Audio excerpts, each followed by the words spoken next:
बादल की जिंदगी कोई आसान सफर नहीं है। यह संघर्षों से भरी एक अद्भुत कहानी है। एक साधारण सी बूंद जब धरती पर जन्म लेती है तो उसके हिस्से में गुरुत्वाकर्षण की जकड़न होती है जो उसे नीचे की ओर खींचती है।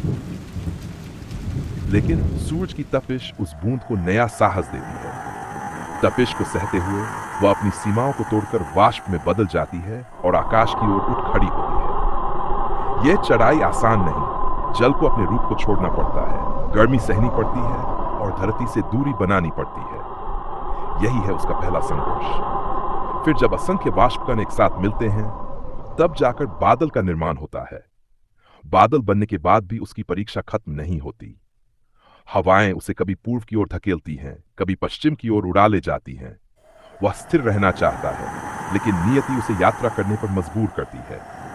यह उसका दूसरा संघर्ष है, परिस्थिति के अधीन होकर भी अस्तित्व बनाए रखना। और जब यह बादल पर्वत से टकराता है तो उसके जीवन की सबसे बड़ी परीक्षा सामने आती है।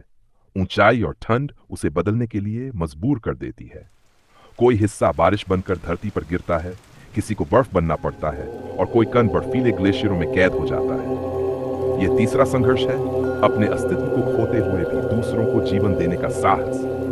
बादल का जीवन हमें सिखाता है कि सच्चा अस्तित्व संघर्ष में ही खिलता है। और तपिश सहना पड़े, परिस्थिति के थपेड़े झेलने पड़े या पर्वत की कठोरता को स्वीकार करना पड़े, हर रूपांतरण जीवन का नया अर्थ देता है। बादल अगर झुकता है तो धरती को जल मिलता है, अगर जमता है तो पर्वतों को बर्फ की चादर मिलती है।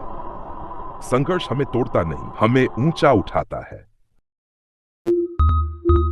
उज्जवल सोच, सोच सही तो सब कुछ सही।